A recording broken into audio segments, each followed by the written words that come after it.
Mga kaisan, dito po tayo sa ano po, sa Lucena po. Bibili lang po kami isda. May din pong pampasalubong po kay nanay sa bukid. Bibili din po tayo ng pang-ulamin po. Dumaan na po tayo din. Mga kaisan, may isdang dumating oh. Wala, may darating pa tao to eh. Isda po ari mga kaisan, galing laot po. Ari po ang inaabangan namin. Mas makakamura po ay ayun oh. Ito yung isda na doon niyo to eh. Laing aso po. Ha? Laing aso. Layong aso. Masarap din po kayo iperitos yan. Mas masarap yun, sinigang. Sisisigang mo. Oh, sarap yan sinigang. Yung alam ko sa akin, bukas pag di masarap, ibabalik ko yung pera nyo. Hindi masarap ka. Oo. Sarap yan. Ilang kilo diyan eh? Malaki. Magkano ilang kilo ganyan? Bahay natin. Ilan ba? Isang piraso lang ito eh. Isa lang? Titistingin ko kung masarap. 100 ang isang kilo. 130 ho ito. Ayan, pabili ako. Sarap yung perito, ihaw. Peritos. Sarap yung boss. Babe, Ihaw, lalong ihaw. May susubukan ko. sarap yung sila may sili. Oh, sarap ano. Anong isdain ba ito? Espada? Ano nang kapatid ng leng, espada? Liwit. Kamag-anakan. Oh. Liwit-liwit. Ang special sa sa alaiyak. Ang binibili. Layong aso pala ari. Dito. Ha? Susubukan po, hindi pa kami nakakatikim ng ganito eh. Perito, inihaw. Sa amin ay puro galunggong lang eh. Sarap yan. Susubukan po natin ito mga kainsan. May bumili ka ng nur. Oo, pwede na po.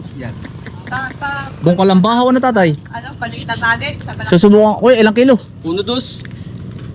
Ibisa muna muna Ayan. Susubukan ko lang pero marami na yan ano. Pag magas lang na yun. Layong aso. Sige, babayaran ko na yan. Sige. Mga kaisan, ari po ito layong aso. Layong aso ba natin ang tawag na rin?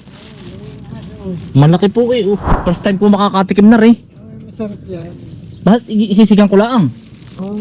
Ako po ang dami kong hindi kilalang isda. Pwedeng kinunot. Kinunot. Sa Tayabas po ay hito at dalaglang ay. Pakukuluan mo na. Kinunot po. Nasubukan ko na sinigang. Sinigang.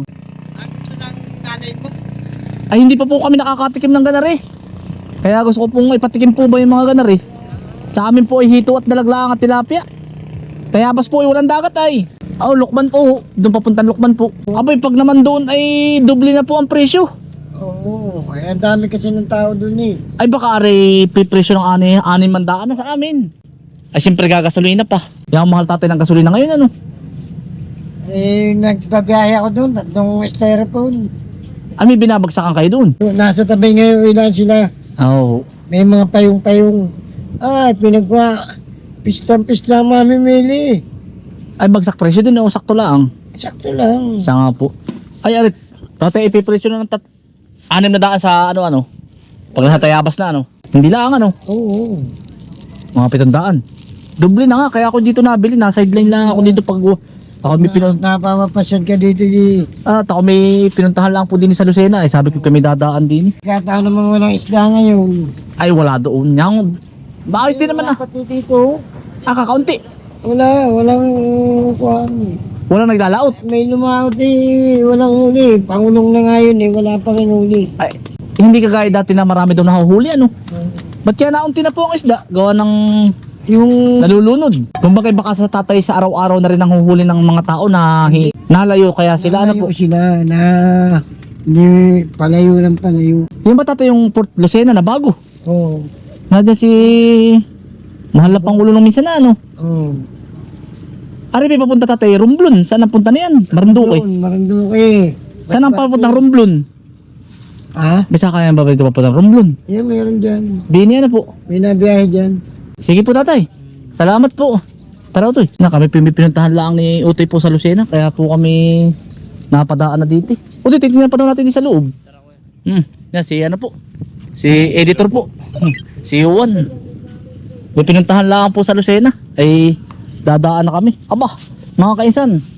Kami naman po hindi nakakatikim ng isda. Aba, ha? Puro gulay yan. Puro gulay. Kaya sabi ko, isda muna tayo ito Kaawa din na yan Gawa ng yun daw pong iba naglalaot walang huli. Ang mahal pa ng gas. Ang hirap din. Mga kaisan, mga palaot na uli Madalang na daw po ang isda dito. Maliliit na nga pala ang isda. Nalaot na daw sila utoy eh. Kuya, ari nga, isang kilo. Matamba ka. Masarap yung pampiritos ano? Yes po. Kahit pa makita niya siya. Isda po, pampiritos. Sandaan niya daw po na rin tatay. Bibigyan mo sa lola mo. Oo, kuya. Bumili din po si Kuya Yuan. Oh, sandaan yun.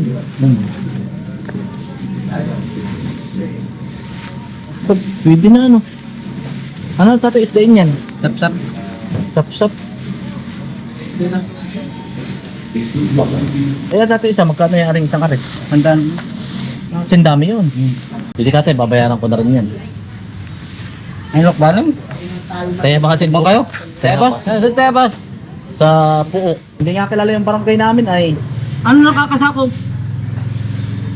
Tayabas. Barangay Puok. Oo. Hindi kilala yung aming Bayan. Bukid. Oo nga, Malapit bayan. kami sa Alupay. Tamlong. Ay, okay. Tamlong. Ano pa eh? Tamlong. Oo. Ano pa eh? Sige tatay, salamat ha. Mga kaisan, pauwi na po kami. Yeah. Napadaan na din ay. Tao to. Ano yung tricycle natin? Ay, ari pala ipalalagyan ko ng yelo. Tara to. Palalagyan ko lang po ng yelo. Hindi ba kayo nag-aaral to eh? Hindi kayo napasok? Ba't di kayo napasok ko to eh? Ha? Salamat to eh. O taktak mo nga bunso din eh. Ano to eh? Kung gusto niyo pala, ganyan pa dito sa loob. Ah, pwede rin. Oo. Siya nga ano. Tayabas po ito eh. Sige ito lalagyan natin ng yelo sa loob.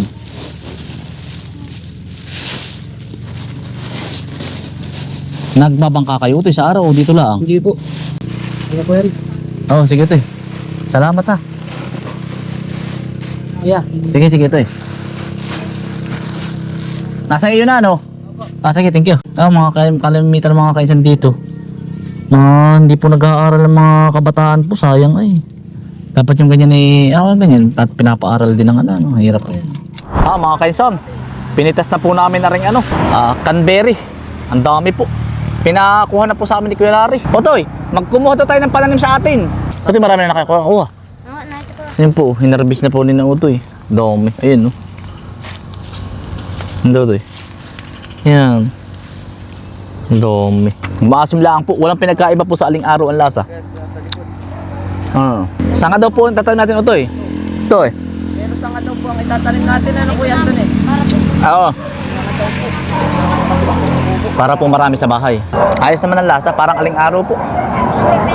Maasim. Yan, Kuya Larry. Pinitas na namin na rin iyong aray.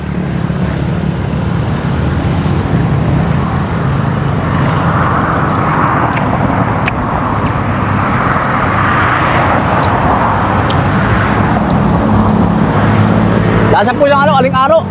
Maganda raw po ito sa katawan. Maganda po sa katawan. Puti, may ilalagyan pa tayo din May sa katawan kaya kinakain ko. Parang liputi. Parang wild grapes na ayos po, aba. Pag po, sa amin po hindi wala na rin. Kaya po ako'y magpaparami mga kainsan. Magpaparami po tayo. Kukuha din po tayo ng pananim. Are po, yan. Are po, pwede na pong itanim. Tutusok lang po natin. Kukuha lang po ako ng mga 3 kayo ba? Ito yung dadala din. Magdadala ba kayo? Ako po ay taga dito sa Pilipinas, pero ito daw po ay local canberry dito sa atin. Hindi ko talaga alam kung saan nag-originate siya. Sinearch ko po Tapos, sabi nung may-ari ni Kuya Larry, kainsan yan ay local dito sa atin, kung saan tumutubo. Pero sa amin lugar po, walang natubo. Baka po ito, malapit po ito sa Mount Banahaw ay, baka po ito tutubo din sa amin. Yan, ayos na po ito. Kukuha lang po ako ng pananim pa. Kaya lang po, medyo matinik. Medyo matinik lang yung puno niya Ingat po kayo. Para pong dalanghita. Dalanghita. Yung pala nakalimutan natin Utoy, itak. Parang puno siya ng dalanghita. Bawat lugar dito sa atin sa Pilipinas, may iba't ibang may iba't ibang prutas, iba't ibang gulay. Bawat lugar. Ito, kagaya po nito, wala pa sa amin. Yung po pala ay pag ikaw sabi lumabas sa ibang lugar, may matatagpuan kang ganitong prutas na hindi mo naman kilala sa inyo. Tapos may prutas sa amin na hindi naman kilala sa iba. Pero dito po sa kabilang areang ito, hindi po naman ako nakakakita ng mga mangustin. Ang nakikita ko lang dito, lansones at saka po rambutan. Oh, para siyang ubas pero hindi siya lasang ubas mga kainsan. Mukha lang siyang ubas, hindi siya ubas ang lasa.